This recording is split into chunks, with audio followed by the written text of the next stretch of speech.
13 Desember 2003, pukul 18.00, di bawah tanah yang membeku di Irak Tengah, di dalam lubang bawah tanah sempit berukuran 6 kali 8 kaki tanpa ventilasi, penguasa yang telah digulingkan itu mendengarkan setiap getaran samar yang datang dari tepat di atas kepalanya. Saddam Hussein tahu ada ratusan, bahkan mungkin ribuan tentara Amerika yang mencarinya, dan jika mereka menemukannya, dia akan mati. Selama berbulan-bulan dia berhasil menghindari penangkapan, seluruh divisi telah mencarinya, dan jutaan dolar telah dihabiskan untuk mencoba menemukannya. Namun, setiap petunjuk dan setiap upaya selalu berakhir dengan cara yang sama, yaitu kegagalan. Saddam selalu tampak selangkah lebih maju dari musuh-musuhnya, tetapi malam ini berbeda. Dengan intelijen yang baru, tepat dan sangat dapat diandalkan, Amerika Serikat yakin bahwa Saddam akhirnya sudah dalam jangkauan, dan telah mengerahkan beberapa operator terbaiknya untuk menemukannya dan mengakhiri salah satu perburuan manusia terbesar dalam sejarah militer modern. Bersama-sama, mereka membentuk Task Force 121, sebuah tim operasi khusus gabungan yang elit dan rahasia yang terdiri dari anggota Delta Force, Navy SEAL, Team 6, US Army Rangers, dan 160 TAT Special Operations Aviation Regiment yang juga dikenal sebagai Night Stalkers. Mendukung mereka adalah seluruh skuadron kavaleri lapis baja, sebuah dinding baja mekanis berat untuk mengamankan perimeter. Seiring menit berlalu, Task Force 121 semakin mendekati targetnya. Beberapa gubuk sederhana yang diberi nama sandi Wolverine 1 dan Wolverine 2. Di permukaan tidak ada yang istimewa dari lokasi-lokasi ini. Tak seorang pun akan menyangka bahwa salah satu diktator paling kejam dan terkenal dalam sejarah akan bersembunyi di tempat seperti itu. Tapi itulah yang diandalkan oleh Amerika dan sekutunya. Taruhannya tidak bisa lebih tinggi lagi. Dan setiap detik sangat berarti. Karena jika Saddam mendengar sedikit saja kabar bahwa orang Amerika sedang dalam perjalanan, dia akan menghilang lagi. Seperti hantu yang masuk ke jaringan bawah tanah Irak yang rumit, para operator memeriksa optik penglihatan malam mereka, mengubah kegelapan di sekitar mereka menjadi berbagai nuansa hijau. Mereka memeriksa senjata mereka, menonaktifkan pengaman dan menahan napas, mengetahui bahwa beberapa jam ke depan adalah hidup atau mati. Mereka akan segera mencapai tujuan terpenting mereka atau membiarkan si jagal Baghdad lolos dari genggaman mereka. Sekali lagi, semuanya bergantung pada saat ini. Bagi Saddam, terkubur di dalam tanah adalah kebalikan yang sangat tragis dari kekuasaan yang ia miliki beberapa bulan sebelumnya. Terkurung dalam kotak tanpa ventilasi, ia bukan lagi arsitek tak tersentuh dari aparatur negara yang menindas dengan jutaan orang. Kekaisaran itu dimulai di tanah yang sama, penuh kutu, tempat ia sekarang bersembunyi di bawahnya. Lahir dalam kemiskinan pada tahun 1937, jalur politiknya dibentuk melalui penghapusan yang terencana, bukan melalui diplomasi. Bergabung dengan Partai Baath pada usia 20 tahun, ia berperan sebagai penegak hukum di tingkat jalanan, menetralkan para pesaing, dan mengorganisir sel-sel milisi. Pada tahun 1968, ia menjadi kekuatan taktis di balik kudeta yang merebut pemerintahan Irak, menghabiskan dekade berikutnya dengan diam-diam, memusatkan otoritas militer dan menghapus ancaman internal, hingga akhirnya mengambil alih kendali penuh atas Irak. Pada tahun 1979, ia mendirikan sebuah kediktatoran totaliter, rezim yang dibangun di atas dasar ketakutan, paranoia, dan kekerasan. Hal ini memungkinkannya untuk secara efektif mempertahankan cengkeraman atas negara selama beberapa dekade yang ia kendalikan melalui aparatur negara yang represif, dibangun di atas jaringan dinas intelijen yang saling tumpang tindih, polisi rahasia, dan penegak hukum yang loyal. Gelar resminya mungkin adalah presiden, tetapi Saddam pada kenyataannya memerintah Irak lebih seperti seorang raja atau kaisar. Mereka yang menentangnya tidak hanya ditangkap, tetapi juga dihapuskan. Orang-orang yang mereka cintai juga sering menjadi korban, dibunuh secara diam-diam, dengan jenazah dibuang begitu saja ke kuburan tanpa tanda. Sementara itu, militer Irak berkembang pesat dan pada tahun 1980 ia melancarkan perang atrisi melawan negara tetangga, Iran. Perang itu berlangsung hampir 8 tahun dan menjadi salah satu konflik konvensional paling berdarah di akhir abad ke-20, menyebabkan setidaknya ratusan ribu kematian dengan perkiraan jumlah korban yang sangat bervariasi. Pada tahun 1990, invasi lain, kali ini ke Kuwait, memuncak pada Perang Teluk pertama yang dimenangkan oleh koalisi pimpinan Amerika melawan Irak. Setelah berhasil menumpas pemberontakan yang terjadi, Saddam berhasil memperkuat cengkeramannya atas kekuasaan. Pada tahun 2003, kesabaran Washington benar-benar habis. Invasi tersebut disetujui berdasarkan klaim intelijen bahwa Irak menyimpan senjata pemusnah massal.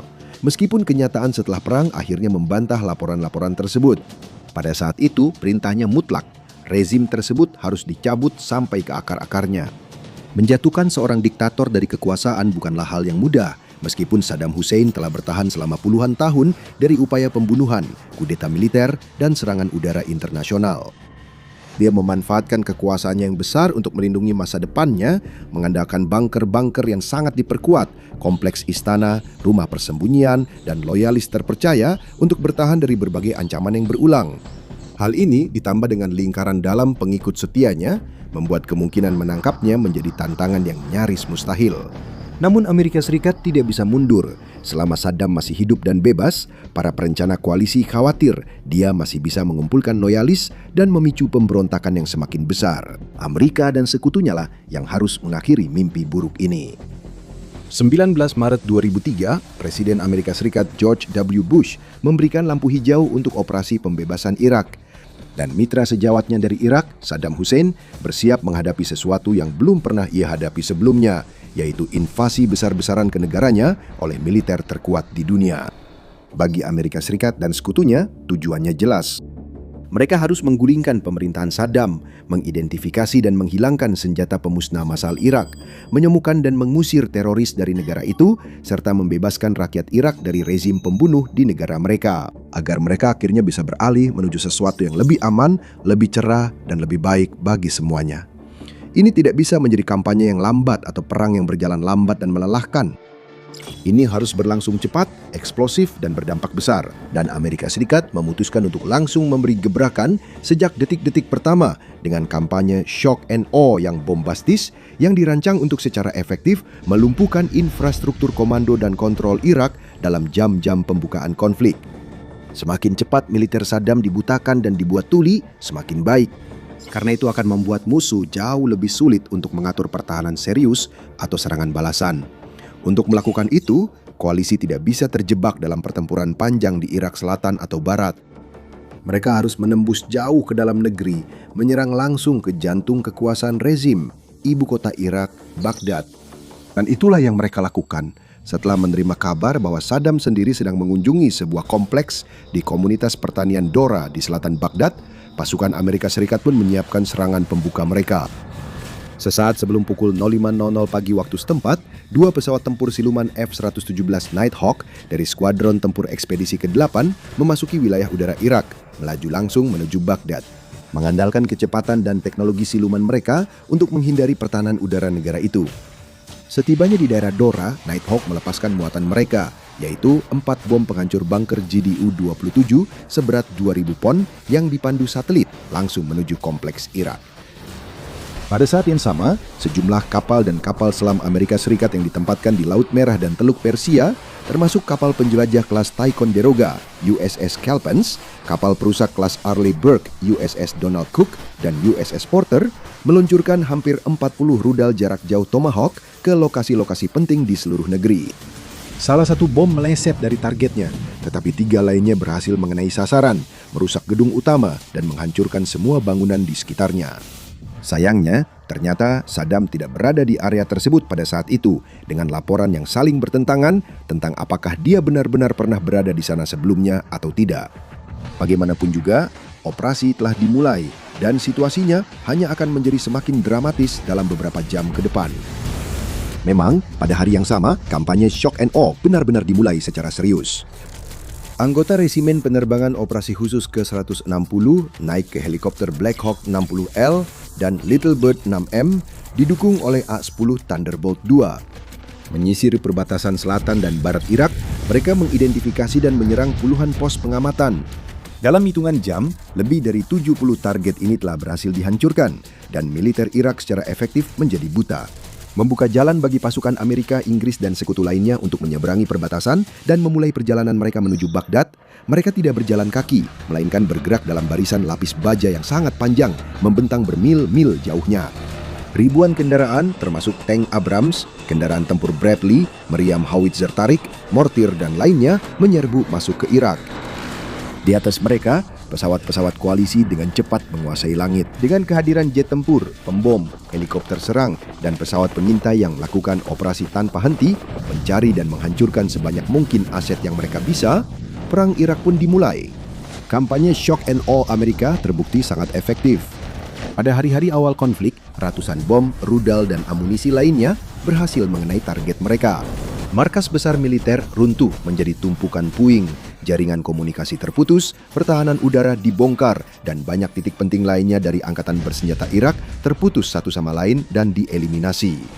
Di atas kertas, negara itu masih memiliki tentara yang sangat besar dengan ratusan ribu personel. Namun pada kenyataannya, mereka nyaris tidak bisa memberikan perlawanan pada pertempuran awal itu karena begitu banyak kekacauan, begitu banyak gangguan, dan begitu banyak hal yang terjadi. Sangat mustahil bagi para komandan Baghdad untuk merancang atau melaksanakan rencana aksi yang efektif. Karena peperangan modern bukan hanya soal berapa banyak tank yang dimiliki atau seberapa banyak pertahanan udara yang dipasang. Ini juga sangat bergantung pada logistik, dan pasukan koalisi secara harfiah menghancurkan logistik tersebut, sehingga meniadakan sebagian besar kekuatan Irak dalam prosesnya.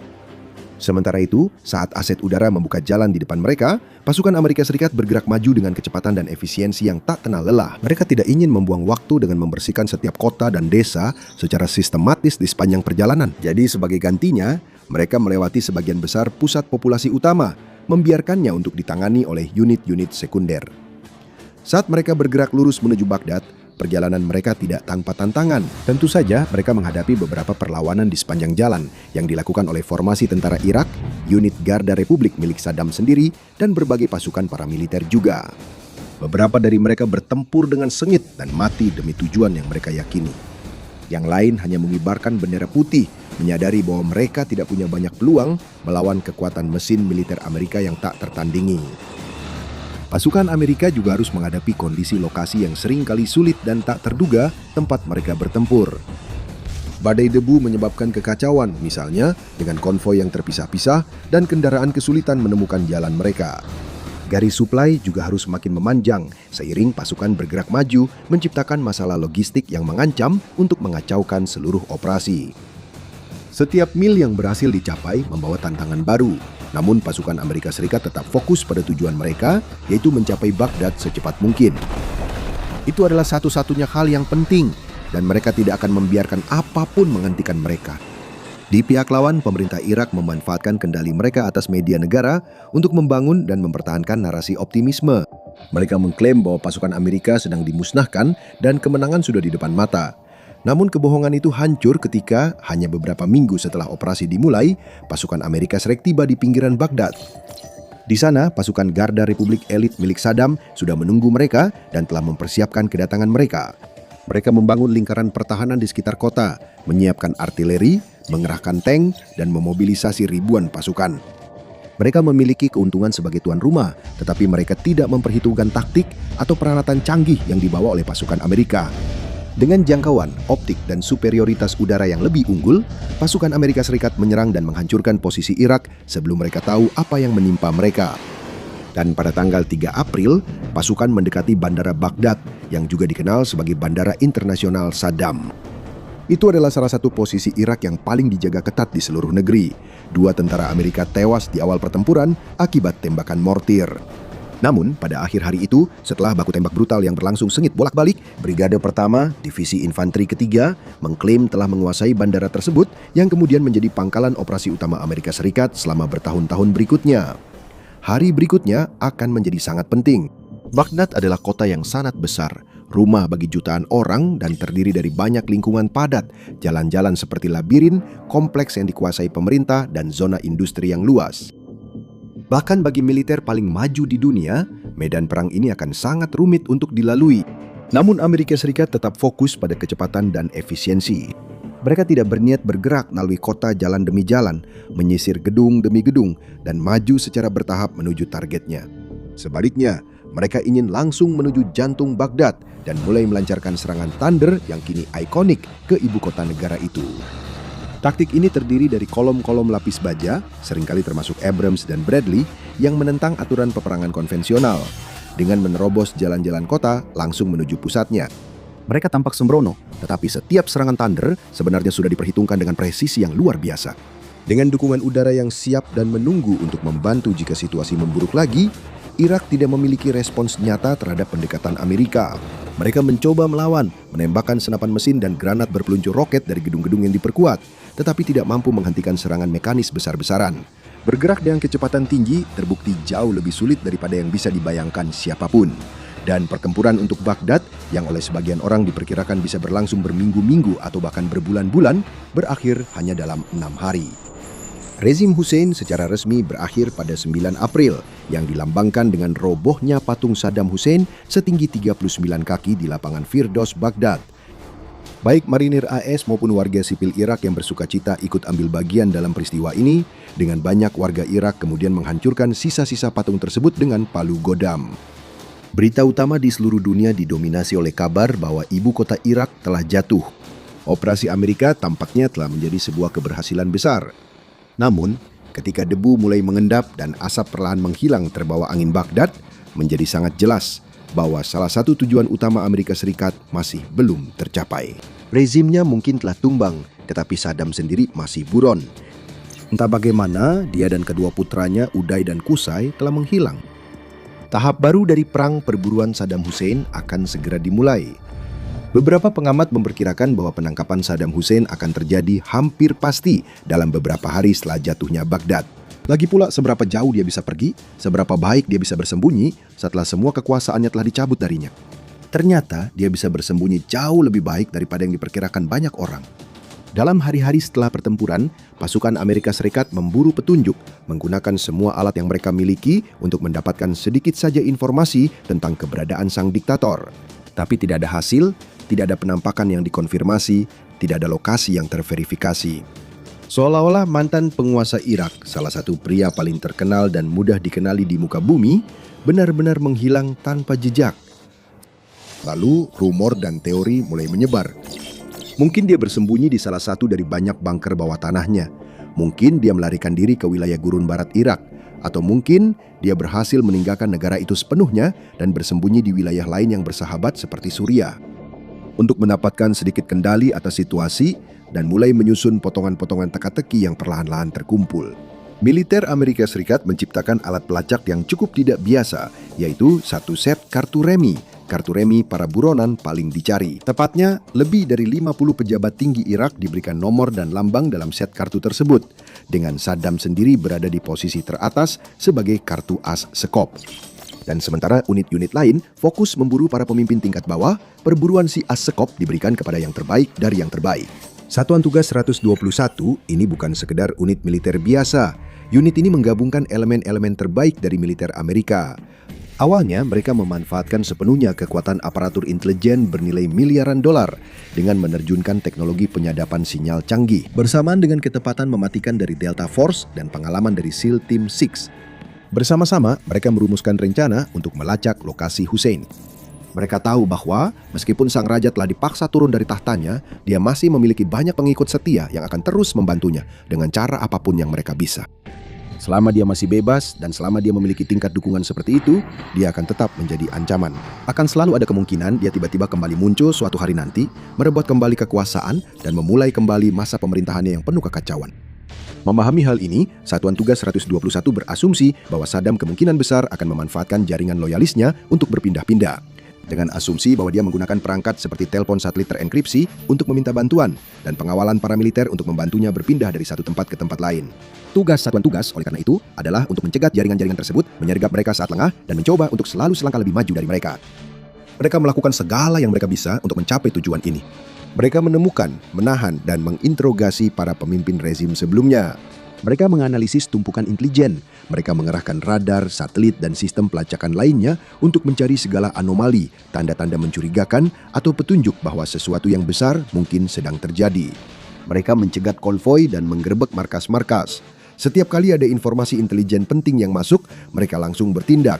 Namun berkali-kali, tindakan Amerika tidak membuahkan hasil. Kemanapun mereka pergi, apapun yang mereka lakukan, mereka selalu tampak terlambat. Hal ini terutama karena Saddam telah mengambil keputusan yang masuk akal untuk sepenuhnya meninggalkan teknologi modern. Jadi sementara para anggota satuan tugas memantau gelombang udara dan menyadap transmisi radio, pria yang mereka buru sebenarnya mengandalkan metode komunikasi dan transportasi yang lebih analog. Dia telah menetralkan jaring digital dengan kembali menggunakan jaringan kurir manusia yang tertutup, mengandalkan loyalitas suku lama dan koneksi dekat di dalam dan sekitar kota asalnya. Untuk tetap berada di luar radar, pada Juli 2003, Amerika Serikat akhirnya mendapat titik terang. Seorang teman dekat keluarga Saddam memberikan intelijen yang dapat dipercaya tentang lokasi dua putra Saddam, Uday dan Qusay. Mereka bersembunyi di sebuah rumah aman yang diperkuat di kota Mosul, bagian utara. Mungkin Saddam ada di sana bersama mereka, atau mungkin seseorang di sana setidaknya bisa membimbing mereka ke Saddam.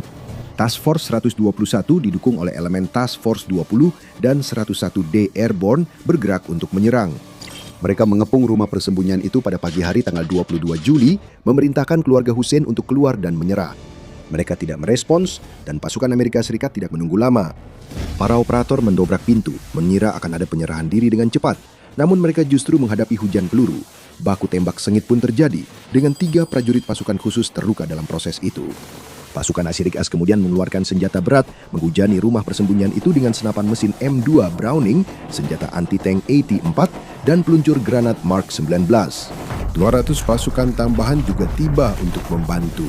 Beberapa jam kemudian, rumah itu diguncang oleh salvo 10 rudal BGM-71 TOW yang membuat sebagian besar bangunan hancur. Saat para tentara Amerika menyisir puing-puing, mereka menemukan jenazah Uday dan Qusay. Saddam segera mendengar kabar tersebut dan mengeluarkan pernyataan menyebut kedua putranya dan cucunya yang juga tewas dalam serangan itu sebagai martir. 2 nama besar dalam daftar buronan paling dicari telah dieliminasi. Namun kartu Assekop masih berada di luar sana dan Amerika Serikat tampaknya masih belum lebih dekat untuk menemukannya. Minggu-minggu berlalu menjadi bulan-bulan dengan Amerika Serikat terus mengikuti satu petunjuk buntu demi petunjuk buntu lainnya. Secara total, antara Juli dan Desember 2003, Satuan Tugas melakukan 12 penggerbekan yang tidak berhasil, serta 600 operasi tambahan yang bertujuan untuk melacak Saddam Hussein, yang mencakup sekitar 300 interogasi. Tidak ada yang berhasil, tetapi perlahan-lahan Satuan Tugas mengumpulkan semakin banyak data, dan sebagian besar data tersebut mengarah ke satu lokasi tertentu, Tikrit. Tempat di mana Saddam lahir dan menghabiskan masa-masa pembentukannya. Tempat di mana ia memiliki ikatan terdekat, dan tempat di mana banyak pengikut serta anggota rezimnya yang paling setia juga berasal. Itu masuk akal. Seperti binatang terluka, Saddam tampaknya mundur ke satu-satunya tempat di mana ia merasa paling aman, mengandalkan orang-orang yang paling ia percayai untuk melindunginya. Namun, Amerika Serikat semakin mendekat. Setelah menyadari bahwa mantan presiden kemungkinan besar berada di wilayah Tikrit, Satuan Tugas 121 mulai mempersempit pencarian, memfokuskan pencarian mereka di area tersebut. Mereka memulai operasi pengawasan serius, melacak pergerakan siapapun yang mungkin memiliki hubungan dengan mantan diktator tersebut. Akhirnya, mereka memusatkan perhatian pada lingkaran dalam Saddam, yaitu garis keturunan Al-Muslih. Terobosan itu bukanlah sebuah pengakuan mendadak, melainkan rangkaian interogasi. Seorang tahanan bernama Basim Latif mengarahkan para penyelidik ke loyalis lain sampai akhirnya mereka memusatkan perhatian pada Muhammad Ibrahim Omar Al-Muslih yang juga dikenal oleh Satuan Tugas 121. Dengan julukan si gendut dan sumber, Omar adalah salah satu kerabat dan pengawal Saddam, sekaligus orang kepercayaannya. Jika AS bisa menemukannya, mereka akhirnya bisa mengakhiri pencarian yang tampaknya tak berujung ini. Satuan Tugas 121 melancarkan penggerebekan kilat di sebuah rumah aman di Baghdad tempat Omar bersembunyi. Para operator Amerika bergerak begitu cepat sehingga Omar tidak sempat melarikan diri dan tidak punya kesempatan untuk bereaksi. Ia segera dibawa ke fasilitas interogasi yang aman untuk diinterogasi. Omar dilaporkan melakukan perlawanan dan bahkan tidak tergoda oleh hadiah jutaan dolar yang ditawarkan untuk informasi apapun yang mengarah pada penangkapan Saddam. Namun pada akhirnya, ia menyerah keesokan paginya. Bahkan, ia memberitahu Amerika Serikat persis apa yang ingin mereka ketahui. Bukan hanya gambaran kasar tentang di mana Saddam mungkin berada, tetapi lokasi tepat di mana ia bersembunyi pada saat itu juga. Sebuah lahan pertanian yang berdebu dan terpencil di dekat Al-Daur. Waktunya kini berjalan, intelijen yang didapat masih segar dan tampak dapat dipercaya.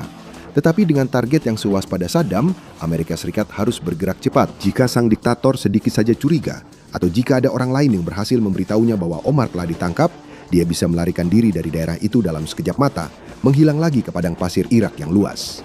Tanpa membuang waktu, pasukan penyerang besar segera dikumpulkan, dengan 600 tentara dikerahkan ke daerah yang ditunjukkan oleh Omar. Kembali pada malam tanggal 13 Desember 2003, saat pasukan penyerang mendekati Al-Daur, ada dua bangunan yang dianggap sangat penting, masing-masing diberi nama Sandi Wolverine 1 dan Wolverine 2. Ini adalah referensi dari film tahun 1984 berjudul Red Dawn yang juga dipilih sebagai nama operasi itu sendiri. Diduga Saddam bersembunyi di salah satu dari dua lokasi ini dan Amerika Serikat tidak berniat membiarkannya lolos.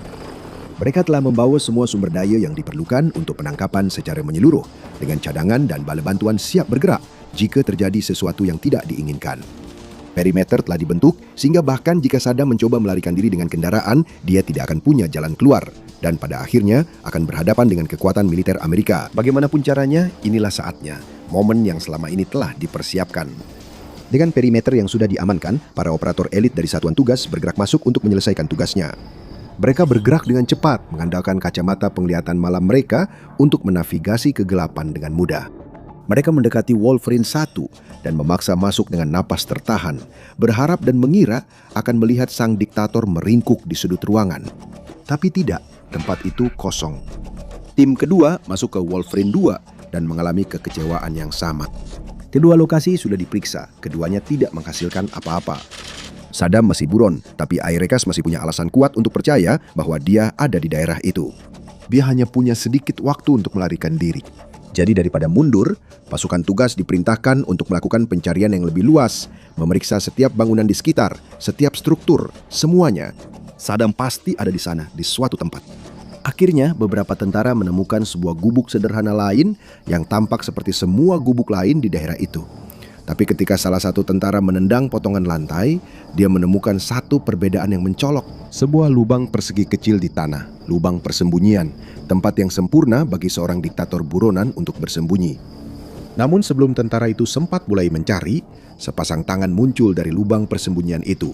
Tangan itu milik Saddam Hussein.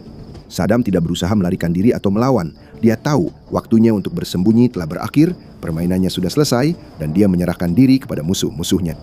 Ketika dia keluar dari lubang persembunyiannya, dia tampak hampir tak dikenali dibandingkan dengan diktator yang dulu begitu berkuasa dan menaklukkan segalanya. Tidak ada lagi setelan jas rapi, seragam militer, dan wajah yang terawat sempurna. Sebagai gantinya, berdirilah seorang pria yang kotor dan acak-acakan. Rambutnya panjang dan liar, janggutnya telah tumbuh lebat dan memutih. Secara fisik dia hanyalah bayangan dari dirinya yang dulu. Namun secara mental, dia jelas masih mengerti persis siapa dirinya yang dulu. Kata-kata pertamanya kepada para penawannya sederhana dan jelas. Saya Saddam Hussein, saya Presiden Irak, dan saya ingin bernegosiasi. Tanggapan yang dia terima bahkan lebih singkat. Salam dari Presiden Bush. Saat memeriksa tempat persembunyiannya, para operator menemukan bahwa itu adalah bunker yang sangat sempit, hanya sedalam sekitar 2 meter dan cukup lebar untuk satu orang berbaring lurus. Tempat itu telah dilengkapi dengan ventilasi udara sederhana dan kipas pembuangan untuk mencegah Saddam kehabisan napas. Namun tempat itu sangat jauh berbeda dari properti mewah bak istana yang biasa dia tempati di tahun-tahun sebelumnya. Para tentara juga menemukan beberapa persediaan makanan di dalamnya bersama dengan sejumlah besar uang tunai dan beberapa senjata yang tampaknya sengaja tidak dipakai Hussein. Dia dengan cepat dimasukkan ke dalam helikopter dan dibawa ke lokasi yang aman. Perburuan itu akhirnya berakhir. Kartu Asekop telah ditemukan. Sehari kemudian, diplomat Amerika Paul Bremer mengucapkan kata-kata abadi. Hadirin sekalian, kita berhasil menangkapnya. Militer merilis rekaman dan gambar penangkapan serta pemeriksaan medis Saddam. Diktator yang dulu ditakuti, seorang pria yang tampak hampir tak terkalahkan di puncak kekuasaannya, kini terlihat lebih lemah dari sebelumnya. Dia kemudian ditahan sebagai tawanan perang bernilai tinggi. Sementara pemerintah sementara Irak membentuk kerangka hukum khusus untuk mengadilinya atas kejahatan yang telah dia lakukan terhadap negara mereka. Pada tahun 2005, proses persidangan dimulai.